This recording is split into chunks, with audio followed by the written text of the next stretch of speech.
Hello everyone, welcome to my YouTube channel physics वाले RJ sir. तो जो class 12th है उसकी जो 6th यूनिट है ऑप्टिक्स, वो हम कंटिन्यू कर रहे थे। और हमने dispersion of light diffraction of light, हमने जो पार्ट हमारा सी पार्ट है वो कंप्लीट कर लिया था। तो आज इस वीडियो के अंदर जो हमारा ऑप्टिकल इंस्ट्रूमेंट है, ठीक है, उसको कंटिन्यू करेंगे। तो देखिए, सबसे पहले हमारे पास है सिंपल माइक्रोस्कोप या मैग्नीफाइंग ग्लास जिसको हम बोलते हैं। तो देखिए, माइक्रोस्कोप आपको पता है, छोटी क्लासेस से पढ़ते आ रहे हो कि माइक्रोस्कोप क्या करता है। माइक्रोस्कोप का यूज क्या होता है? माइक्रोस्कोप का यूज होता है किसी भी ऑब्जेक्ट को मैग्नीफाई करने के लिए, यानी कि जिस चीज़ को हम अपनी नेक्ड आई से या अनएडेड आई से नहीं देख सकते, उनको मैग्नीफाई करके उनका साइज बढ़ा के हम माइक्रोस्कोप के जरिए देख सकते हैं, राइट। तो यहाँ पे हम सिंपल माइक्रोस्कोप पढ़ने जा रहे हैं। देखिए क्या है। A microscope is an optical instrument to see very small object as magnified one. It consist of convex lens of small focal length. यानी कि जो माइक्रोस्कोप है वो किसी भी ऑब्जेक्ट को मैग्नीफाई करके देखने के लिए काम में आता है। और जो सिंपल माइक्रोस्कोप है उसके अंदर एक कन्वेक्स लेंस लगा होता है जिसकी जो फोकल लेंथ है वो स्मॉल होती है। तो देख लीजिए यहाँ पे क्या है, हमारे पास ए बी एक ऑब्जेक्ट रखा है, ठीक है, जिसको हम यहाँ से देखेंगे। ये हमारे पास आई होगी। तो यहाँ से क्या होगा, हमारे को कैसे दिखेगा, यहाँ से रे जाएगी, ये ऐसे डिफ्रेक्ट हो जाएगी और फोकस से पास होगी, और इसको हम पीछे की डायरेक्शन में बढ़ा देंगे। अब ऐसे ही यहाँ से एक रे सेंटर से पास होगी, पोल से पास होगी, सेंटर से पास होगी। तो ये दोनों पैरेलल हैं इस साइड। तो ये पीछे तो आगे तो कहीं पे भी मिलेंगी, तो हम इसको बैकवर्ड डायरेक्शन में बढ़ा देंगे तो ये ए डैश पे मिल जाएंगी। तो जो ये है इसको हम प्रिंसिपल एक्सिस पे ऐसे ड्रॉ कर दें। जो ए डैश बी डैश है ये इसकी क्या हो जाएगी, इमेज हो जाएगी।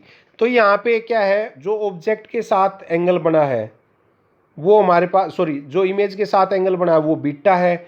और जो ऑब्जेक्ट के साथ, देखिए, जो हमारे पास पी, ये हमने इससे क्या किया, इसको आगे ऐसे बढ़ा दिया। तो जो ये पी पॉइंट पे ये क्या हो जाएगा, हमारे पास ऑब्जेक्ट के इक्वल ही है। देख लीजिए आप, ये और ये इक्वल है। तो यहाँ पे एंगल बनेगा अल्फा। हमेशा ऑब्जेक्ट के साथ अल्फा एंगल बनेगा और इमेज के साथ बीटा एंगल बनेगा। तो देखिए कैसे करना है इसके अंदर। प्रिंसिपल क्या है इसका, it is based on when object is placed between optical centre C and principal focus F of convex lens form a virtual erect and magnified image. देखो, जैसे आपको कन्वेक्स लेंस का केस पता ही है, जब भी फोकस और ऑप्टिकल सेंटर के बीच में कोई भी ऑब्जेक्ट रखा जाएगा तो उसकी इमेज वर्चुअल बनेगी, ठीक है, और मैग्नीफाइड और इरेक्ट इमेज उसकी बनेगी। और सेम साइड, जिस साइड ऑब्जेक्ट रखा है उसी साइड इमेज बनेगी। तो यहाँ पे हम यही केस लेंगे, ठीक है। तो हमारे पास यहाँ पे देखिए 3 ट्रायंगल बन रही हैं, ए बी सी। एक तो हमारे पास ये ट्रायंगल बन गई, इसका यूज होगा नहीं कहीं पे भी। जो दूसरी हमारे पास वो बनी हमारे पास पी बी डैश एंड सी। और जो थर्ड ट्रायंगल है वो ए डैश बी डैश एंड सी। ये 3 ट्रायंगल हमारे पास बन रही हैं। तो देखिए कैसे क्या करना है। अब हमारे पास मैग्नीफाइंग पावर क्या होती है। It is defined as the ratio of the angle subtended by image at the eye to the angle subtended by object at distance of virtual vision, distant vision. यानी कि जो एंगल बना है किसका, जो इमेज ने एंगल बनाया है और जो ऑब्जेक्ट ने एंगल बनाया है, उन दोनों का जो रेशो होगा उनको क्या बोलेंगे हम, मैग्नीफाइड पावर बोलेंगे किसी भी माइक्रोस्कोप की। तो हमारे पास यहाँ है m equal to beta upon alpha. अब यहाँ पे हम इसको सिमिलर क्वांटिटी मान लेते हैं किसके, tangent of beta and tangent of alpha. हम यहाँ पे जो टेंजेंट है वो मान लेते हैं कि बहुत ही स्मॉल क्वांटिटी है। अब हमारे पास यहाँ पे 2 ट्राइंगल बन रही हैं। कौन सी, एक तो है हमारे पास A dash B dash C, right. दूसरी है हमारे पास पी बी डैश एंड सी। अब यहाँ पे tangent of alpha and tangent of alpha और बीटा निकाल सकते हैं। तो हमारे पास पंडित बद्री प्रसाद हर हर बोले। तो क्या, परपेंडिकुलर अपॉन बेस। तो हमारे पास परपेंडिकुलर क्या है, ए बी डैश और पी बी डैश, और बेस क्या हो जाएगा जिसके ऊपर 90 डिग्री का एंगल बन रहा है, यानी कि ये। तो हमारे पास A dash B dash upon, जब हम केस लेंगे ट्राइंगल किसका, ए डैश बी डैश सी का, तो हमारे पास टेंजेंट ऑफ बीटा क्या निकल के आएगा, A dash B dash upon B dash C निकल के आएगा। अब जब हम केस लेंगे पी बी डैश सी का, तो हमारे पास perpendicular P B dash upon B dash C निकल के आएगा। बट यहाँ पे एक और चीज़ है, ये वाली चीज़ ए बी के इक्वल है, तो जो हमारे पास पी बी डैश निकल के आया है उसकी जगह पे हम पुट कर देंगे ए बी, क्योंकि ए ऑब्जेक्ट के इक्वल है, राइट। तो जब टेंजेंट ऑफ बीटा निकाल लेंगे, जो image A dash B dash C के अंदर बन रहा है, तो क्या हो जाएगा, ए डैश बी डैश जो परपेंडिकुलर है अपॉन बी डैश सी हो जाएगा। जब P B dash C triangle लेंगे, जब अल्फा एंगल निकाल लेंगे टेंजेंट ऑफ अल्फा, तो हो जाए P B dash upon B dash C. But यहाँ पे जो पी बी डैश है वो इक्वल टू है किसके, ऑब्जेक्ट के, तो क्या हो जाएगा, पी बी डैश की जगह पे ए बी हो जाएगा। अब हम क्या करेंगे, जो हमारे पास इक्वेशन फर्स्ट आई थी, ये इक्वेशन आई थी, ये वाली इक्वेशन, इसके अंदर tangent of beta and tangent of alpha की वैल्यू पुट कर देंगे। तो जब टेंजेंट ऑफ बीटा की वैल्यू पुट करेंगे A dash B dash upon B dash C, tangent of alpha की वैल्यू पुट करेंगे तो B dash C upon A B, तो बी डैश सी से बी डैश सी, तो क्या आ जाएगा, A dash B dash upon A B हमारे पास आ जाएगा। तो ये m इक्वल टू क्या हो गया हमारे पास, A dash B dash upon A B. अब जब साइन कन्वेंशन की बात करें तो ए डैश बी डैश क्या है, इमेज की डिस्टेंस है, ठीक है, तो ये क्या हो जाएगी माइनस वी, क्योंकि अपोजिट डायरेक्शन में जा रहे हैं हम इंसिडेंट रे के, तो माइनस वी। ए बी क्या है, ऑब्जेक्ट है, तो ये क्या हो जाएगा माइनस यू, तो एम क्या हो जाएगा minus V upon minus U, minus से minus sine cancel, V upon U आ जाएगा। नाउ लेंस फॉर्मूला हमारे पास क्या था भाई, 1/f equal to 1/v minus 1/u। तो यहाँ से हमने क्या किया, मल्टीप्लाई बोथ साइड v से मल्टीप्लाई कर दिया, तो हमारे पास क्या हो जाएगा, v/f इक्वल टू v से v cancel 1 minus v upon f, तो v/u की वैल्यू निकालेंगे तो v/u equal to 1 minus vf।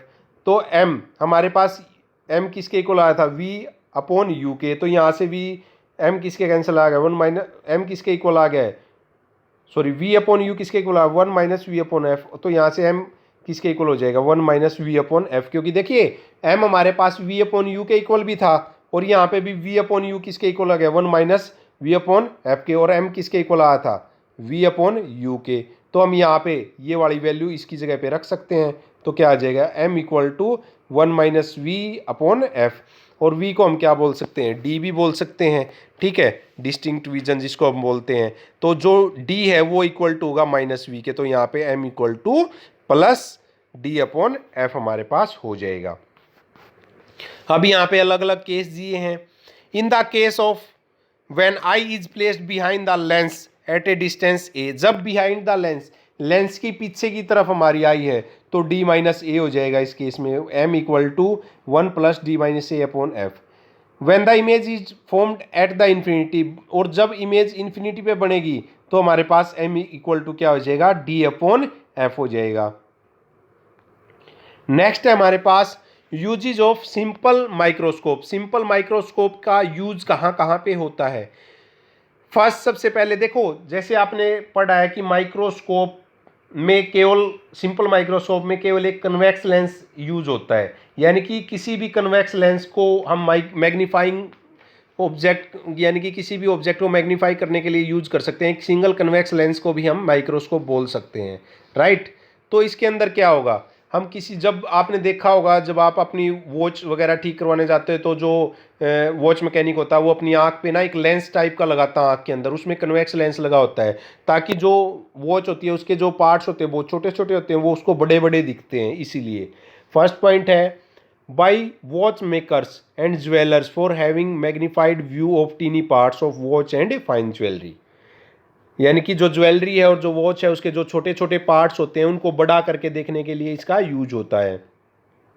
Next है, by students in science laboratory for reading vernier scale, vernier scale की रीडिंग लेने के लिए, क्योंकि उस पर जो रीडिंग है बहुत स्मॉल होती है, उसको मैग्नीफाई करके देखने के लिए। In this image is very bright and sharp, इसमें जो इमेज है वो बहुत ब्राइट एंड शार्प बनती है, because object is held close to the lens, यहाँ पे जो लेंस के क्लोज रखा जाता है ऑब्जेक्ट, इसलिए इसमें इमेज बहुत शार्प और ब्राइट बनती है, राइट। जो अब है नेक्स्ट टॉपिक है हमारा कंपाउंड माइक्रोस्कोप। देखिए कंपाउंड माइक्रोस्कोप क्या होता है।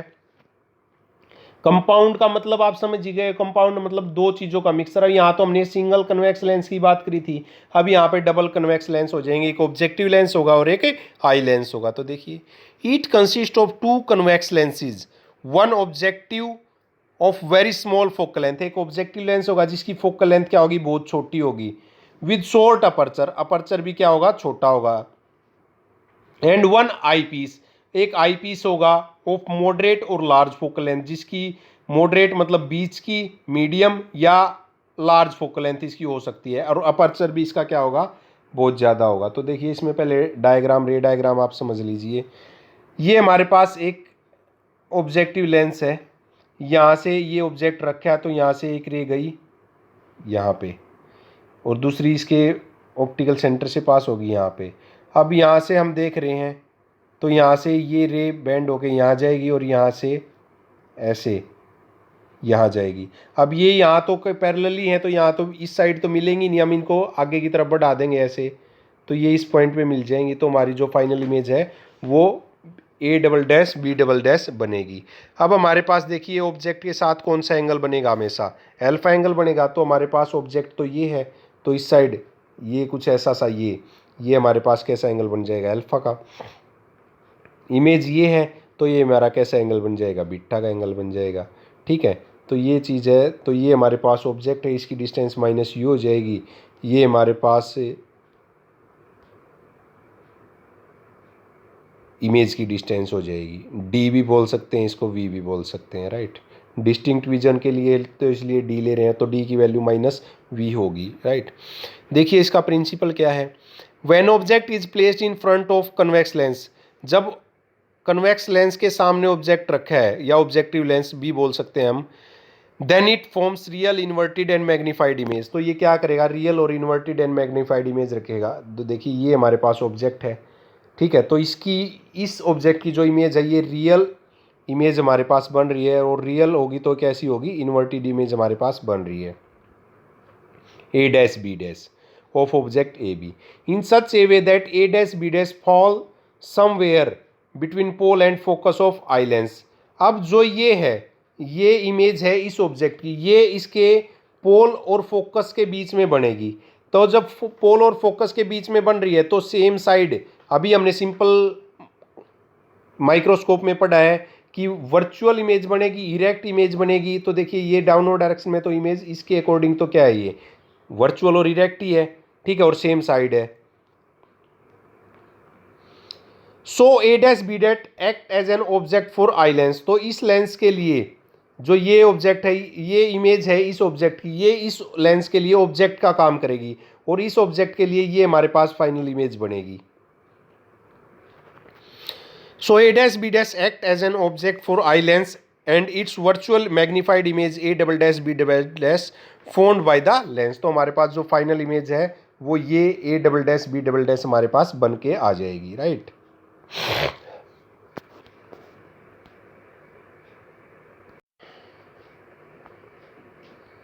तो देखिए अब मैग्नीफाइंग पावर फिर से वही निकालिए। मैग्नीफाइंग पावर क्या होगा, इमेज जो एंगल है subtended by image to the angle subtended by the object, यानी कि m equal to beta upon alpha हो जाएगा। फिर से वही टेंजेंट अप्लाई कर देंगे, बट अब की बार एंगल कहाँ कहाँ बन रहे हैं, हमारे पास अलग अलग उसमें एंगल बन रहे हैं। अब की बार थोड़ा सा कॉम्प्लिकेटेड है, हमारे पास देखिए एंगल कहाँ कहाँ बन रहे हैं। एक तो हमारे पास ये ट्रायंगल है जहाँ पे बीटा एंगल बन रहा है, राइट, और दूसरी जो है वो हमारे पास ये ट्रायंगल है जहाँ पे हमारे पास अल्फा एंगल बन रहा है। फिर से वही केस, जो ये वाली चीज़ है पी बी डबल डैश, वो ए बी के इक्वल है, ऑब्जेक्ट के इक्वल है। फिर से वही करेंगे, जब हमारे पास अल्फा निकलेगा तो अल्फा फिर से क्या होगा, टेंजेंट ऑफ अल्फा है तो परपेंडिकुलर अपॉन बेस, यानी कि P B double dash upon B double dash C2। यहाँ पे पी बी डबल डैश की जगह पे क्या पुट कर देंगे, ए बी पुट कर देंगे, right.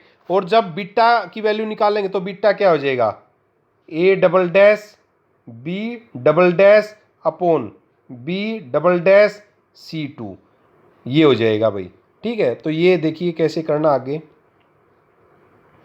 M equal to beta upon alpha tangent of beta upon tangent of alpha. तो in triangle A double dash B double dash C two, जब बीटा एंगल फाइंड आउट करेंगे तो A double dash B double dash upon C two B double dash. In triangle P C two B double dash, तो P B double dash C two upon C two B double dash. अब यहाँ पे B P B double dash object equal है तो क्या हो जाएगा, A B यहाँ पे रख देंगे। फिर से टेंजेंट ऑफ अल्फा और टेंजेंट ऑफ बीटा की वैल्यू कहाँ रख देंगे, इक्वेशन 1 के अंदर रख देंगे। तो यहाँ से क्या हो जाएगा, इससे ये कैंसिल हो जाएगा, बचेगा क्या, A double dash B double dash upon A B. तो हमारे पास एम इक्वल टू दिस बन के आ जाएगा। बट अब यहाँ पे थोड़ा सा ट्विस्ट है, जो हमारे पास ये इक्वेशन बन के आई है A double dash B double dash upon A B. अब इसमें हम क्या करेंगे, इसको ए डैश बी डैश से मल्टीप्लाई करवा देंगे और ए डैश बी डैश से ही डिवाइड करवा देंगे। तो ये हमारे पास क्या आ गया, A double dash B double dash upon A dash B dash, और ये क्या आ गया, A dash B dash upon A B. देखिए हमने सिंपल माइक्रोस्कोप में निकाल ली थी मैग्नीफाइंग पावर, तो उसमें क्या आ रहा था, इमेज अपॉन ऑब्जेक्ट। तो इसके लिए तो ऑब्जेक्ट ये है ना, और इसके लिए इमेज ये है। तो A double dash B double dash upon A dash B dash, ये क्या आ गई, magnifying power of eye lens. अब A dash B dash upon A B, ये मैग्नीफाइंग पावर किसकी आ गई, ऑब्जेक्टिव लेंस की। तो टोटल मैग्नीफाइंग पावर क्या होगी, magnifying power of eye lens into magnifying power of objective lens. तो ये हमारे पास आ गई इस तरीके से, ये आई लेंस की, ये ऑब्जेक्टिव लेंस की।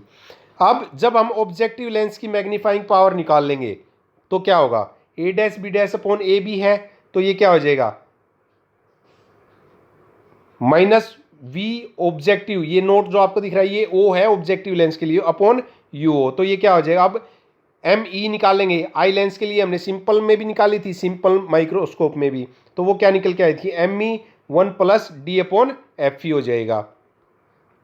फिर से इन दोनों को मल्टीप्लाई करेंगे तो हमारे पास M equal to minus V nought upon U nought 1 plus D upon F E आ जाएगा। अब इसको अंदर मल्टीप्लाई करोगे तो क्या आ जाएगा, when final image is at near point के लिए, तो इसको अंदर मल्टीप्लाई करोगे तो क्या हो जाएगा हमारे पास, M equal to V nought upon U nought into D upon F E हमारे पास हो जाएगा, right. When final image is at infinity, तो जो ये हमने केस लिया है ये हमारे पास क्या है, जब जो हमारी फाइनल इमेज है वो कहाँ पे बन रही है, इन्फिनिटी के ऊपर बन रही है। तो हमने पढ़ा था ना, जब इमेज इन्फिनिटी के ऊपर बन रही है तो M equal to eye lens के लिए डी अपॉन क्या था, एफ ई था, ई। और जो ये केस है हमारा, जो ये केस आया, ये केस आया हमारा नियर पॉइंट के लिए, ये केस आया हमारे पास इन्फिनिटी के लिए, राइट। अब रिजोल्विंग पावर ऑफ माइक्रोस्कोप क्या होगी, resolving power of microscope is defined as that reciprocal of its limit of resolution, resolution के क्या होगी, इनवर्सली होगी, यानी कि resolution power of microscope inversely proportional to 1 upon D के, where limit of resolution is equal to the smallest distance between two closest object whose clean image can be seen through the microscope। यानी कि दो object के बीच की minimum distance जहाँ पे हमारे को बिल्कुल शार्प इमेज मिलेगी, और वो क्या होगी, d equal to lambda upon 2u sine theta के। तो यहाँ से रिलेशन अगर निकाल लेंगे तो resolving power equal to 1 upon D को d की वैल्यू पुट करेंगे तो क्या हो जाएगा, lambda upon 2 mu sine theta, तो ये 2 म्यू साइन थीटा ऊपर चला जाएगा और लेमडा नीचे। लेमडा क्या है यहाँ पे, wavelength of light, and theta क्या है यहाँ पे, angle formed by object and objective, objective ये जो एंगल बना है। म्यू आपको पता ही यहाँ पे रिफ्रैक्टिव इंडेक्स है मॉलिक्यूल का बिटवीन ऑब्जेक्ट एंड लेंस के। तो रिजोल्विंग पावर किस फैक्टर पे डिपेंड कर रही है, रिफ्रैक्टिव इंडेक्स पे, वेवलेंथ पे एंड एंगल पे। अब यहाँ से देखिए रिजोल्विंग पावर है वो थीटा के और रिफ्रैक्टिव इंडेक्स के डायरेक्टली प्रोपोर्शन है और वेवलेंथ के इनवर्सली प्रोपोर्शन है। तो वही हमने यहाँ पे लिखा है, resolving power increases with increasing of mu, refractive index को अगर इंक्रीज कर देंगे तो डायरेक्टली प्रोपोर्शन है, तो क्या हो जाएगा, रिजोल्विंग पावर इंक्रीज हो जाएगी। अब वेवलेंथ के क्या है, इनवर्सली प्रोपोर्शनल है, अगर वेवलेंथ कम होगी तो रिजोल्विंग पावर ज़्यादा होगी और वेवलेंथ ज़्यादा होगी तो रिजोल्विंग पावर कम होगी। तो गाइज आई होप आपको मेरी वीडियो अच्छे से समझ आ रही होंगी। अगर कोई डाउट है, कोई क्वेरी है तो आप मेरे को कमेंट सेक्शन में बता सकते हैं। और अगर अब तक आपने मेरा चैनल फिजिक्स वाले आरजे सर अगर लाइक शेयर एंड सब्सक्राइब नहीं किया है तो प्लीज़ आप मेरे चैनल को लाइक शेयर एंड सब्सक्राइब ज़रूर करें ताकि आपको कंटिन्यू अपडेट्स मिलती रहें। Thank you guys.